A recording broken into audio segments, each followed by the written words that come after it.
It's a big world out there.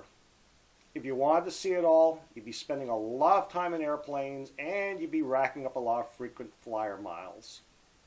When it comes to communications, technology has given us the internet, and that extremely big world has become extremely small. Previously, I released a video entitled, "Will It All Fade to Black?" And it was commentary on net neutrality in the US, and it's on the verge of being dismantled. Well, as I shoot this video on Sunday, December 10th, 2017, instead of going and spending my time cleaning up the house and preparing for Christmas and wrapping Christmas gifts and emotionally and mentally psyching myself up to get through my holiday work schedule, I find myself in front of a video camera making commentary yet again on social media and video. So it looks like I've created a brand new series unintentionally. So I want to welcome you to what I'm hoping is going to be a very short and very sporadic series entitled, "Will It All Fade to Black?" And this is going to be commentary on video and social media. There's a lot of news coming out with respect to social media and video as of me doing this video. But I want to touch upon one specific piece of news that's come out recently, which is a combination of good and bad, depending on who you are and where you are. So, for those individuals who are looking for work and you love watching videos, I got some great news for you. YouTube just announced that it's going to hire 10,000 employees to watch videos. That's the good news if you're unemployed and looking for work. If you're a video creator and a social media user, there's another issue. Those 10,000 employees that YouTube is hiring to look at videos are for a specific purpose. And they're going to be looking at videos and they're going to be examining them for content. Which means that if you want to use the C word, yes, they're now going to be going and censoring. And this was something that was feared by a lot of video creators, and I have some views on this, and I'm going to communicate them to you. Now, to start with, as I should tell you that I'm RW Girl, and I'm a writer, a speaker, a video creator, and a thought leader. And that's what my business cards say. And I'm using video to build my platform for my career as a writer and a speaker. So that's where I'm coming from. I started to make video back in 2015 because I decided to make video my major plank in building my platform. So that's a brief history of who and how I got here. Now, when I started to make video, I decided to go and make my videos G-rated. G meaning general. And when you go and create video, the sky's the limit. And some people are of the opinion you can say anything and do anything because you have the right to. And yes, you can go and do anything. Yes, you can go and say anything. But unfortunately, what you do and or say can have consequences, which people just refuse to go and acknowledge. So I decided to go and create G-rated content because I wanted to go and have my videos appeal to the largest possible audience. And I did not want the headache of having to go and see my videos banned or because of content or language. So that's where I am.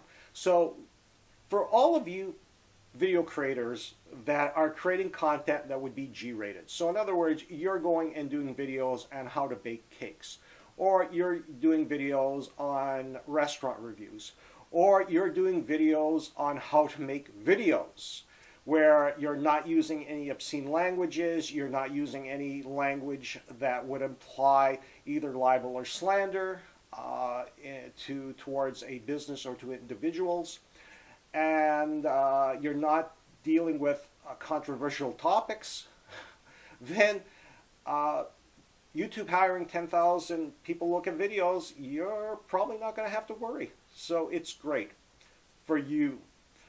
Now, unfortunately, for other groups, there's more concern. Probably the biggest group concerned is producing news content and commentary or political commentary. Now, for those individuals, in some cases, the language can become a little more adult, and that may offend somebody. But with respect to content, even if you don't agree with a particular position, if what is represented in that video would stand up to scrutiny, in other words, if something was said and it was checked for accuracy from a fact standpoint, and it passed, even though you as an individual may not like this particular opinion, you would have to respect it.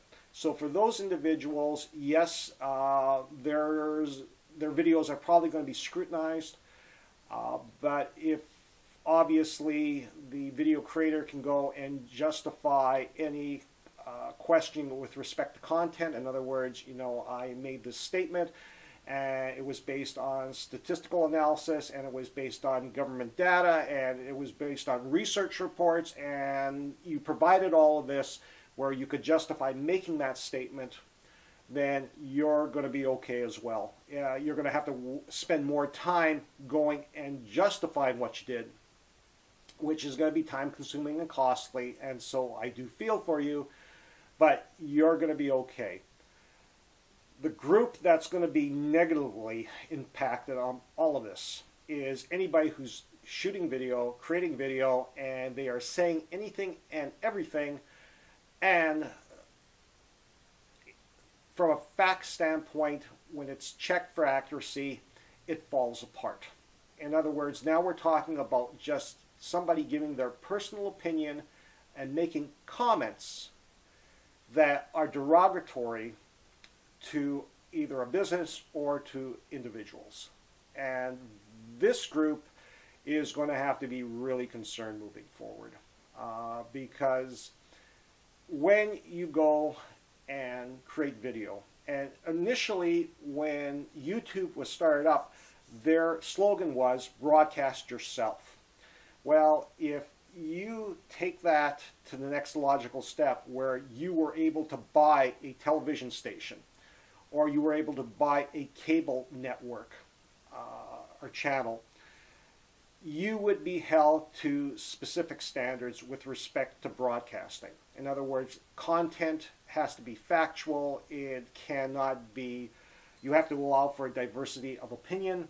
You have to go and allow for fact checking. You have to make sure what's being broadcast is accurate.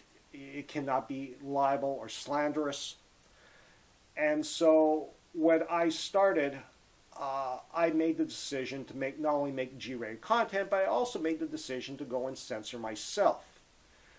And for those people who have constantly been making videos and have been doing this, they are not going to see any negative outcome moving forward. Now, what will be happening is people who are producing video content that aren't self-censoring themselves, they're going to be having a whole lot of issues moving forward, and a lot of it's been self-inflicted. So as an example, recently I came across a video on a channel. The individual happened to be, video creator was male, was doing a review of a video produced by a female. Okay, and that's all I'm going to elaborate on.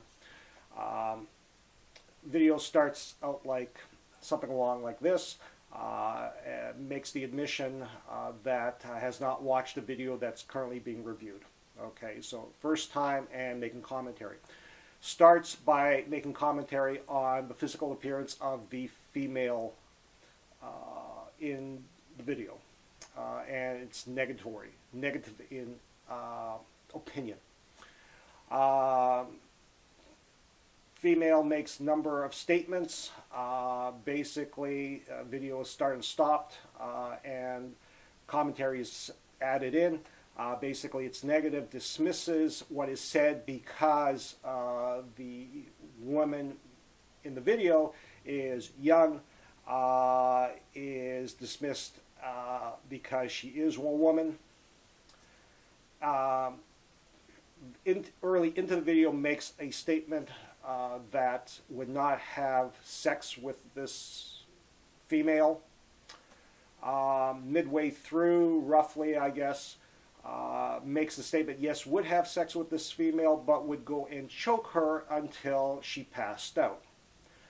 Now, at this point, video creators like this are going to have issues, because those 10,000 new employees at YouTube who are going to be looking at this are definitely going to pull this video for content. This individual also doesn't understand a few things. When you start making statements where you're going to go and destroy people, a person, a group of people, a business, or you're going to go and imply physical harm, you're going to break their legs, you're going to sexually assault them, you're going to go and cut them, you're going to go and kill them, you're going to run them over with a car. Those are all threats. And these individuals don't understand that they're on the verge of going and hearing law enforcement bang on their doors wanting to talk with them. Not only will law enforcement start banging on the doors wanting to talk with them, they're also going to go and probably need lawyers. Because either you're going to need a lawyer to go and defend you against criminal charges, or you're going to need a lawyer because at some point, commentary that you made is going to be either a clear statement of being either slanderous or libelous. And by the way, for all of you people that want to know the difference between libel and slander, slander is spoken, libel is written. And ironically, in a video, you can have both. In other words, you can say something and then you can have a title underneath or closed captioning, and so you can have both. So if you are making statements that are just outright not accurate, or they are definitely can be construed as either hate or death threats, that's going to be another reason why you're going to have to fear when the doorbell rings or somebody knocks on your door, because not only may it be law enforcement, it may also be a legal company serving you papers because you're being sued. And that I can see happening. In fact, I can probably see, depending on the organizations, like YouTube, it may be possible that somewhere down the road that you may be looking at class action lawsuits against commenters and video creators, simply because of the content. So even for those individuals who are leaving commentary on videos or on social media sites, and there's a term for a percentage of them, they're called trolls, the group of individuals that just kind of get their kicks out of going and doing and saying things, and they figure there's no ramifications whatsoever. Well, this group is probably also going to be in for a rude awakening shortly, where somebody's going to go over the line, somebody's going to say, you know what, I'm going to talk with a lawyer, or I'm going to go and talk with law enforcement, and these people are also going to be potentially running scared when their doorbell rings, or there's a bang on the door from either law enforcement or from a law firm serving papers. So I'm basically, in my opinion, what I see moving forward is that the days of the Wild West, where there is no rules and you can do and say anything, those days are over. They've been over since the beginning of the adpocalypse, where people who have channels who were getting revenue for advertising, where the advertising dried up. And that's going to continue. You're now going to see all types of standards that are going to be enforced and conditions. And for all of you who are using social media, it's social media, it's YouTube, it's Twitter, it's going to be your cable company or your telco that provides you with your internet service. It's going to be your companies that provide you with web hosting. All of these entities have rules, regulations, take your pick of term. And what's going to be happening is none of us, well, I should say none of us, except for that really small group that actually read every single word in all those agreements of service, they're going to be finding out that these organizations are going to start enforcing all of those regulations. So if you're going and making comments in videos, or you're commenting on on videos, or you're providing making statements on social media, if they're libelous or slanderous, you can expect in the future, at the good end, hearing from these entities basically in writing, electronically, or maybe physically in print, that you're going to be warned about making such statements. And if you persist, they're going to tell you what the course of action is going to be. And they're going to, in all likelihood, they're going to cut your service. In other words, they're going to close your account. They're going to refuse to allow you to have an account. They may be even at the point where they will go and start passing things on to law enforcement. So if you get somebody who's making statements on a particular channel or a particular business Twitter account or a Facebook account, and it's clearly hateful and it's demeaning and you're implying acts that are criminal in nature, yeah, you know, Facebook, YouTube, they may have no choice but to go and pass this on to law enforcement.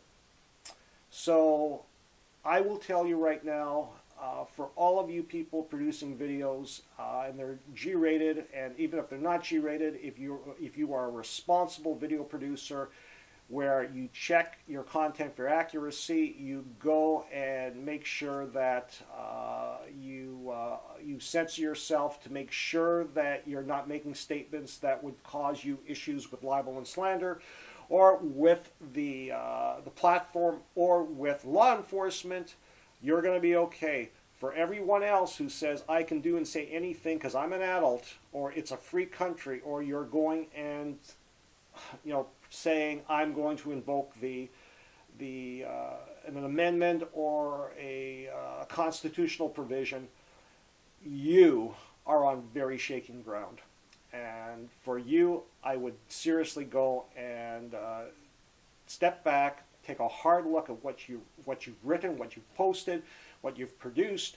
And I may be going, and if I were your boots, I'd be seriously looking at pulling some of that video production, getting rid of some of that commentary that you've posted, because it may come back to bite you big time.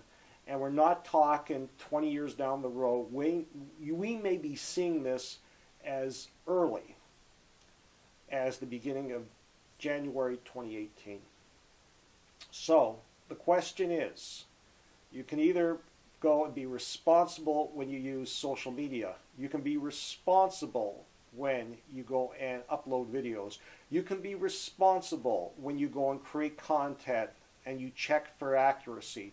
You can be responsible to make sure you're not saying things that would be interpreted as being libelous or slanderous.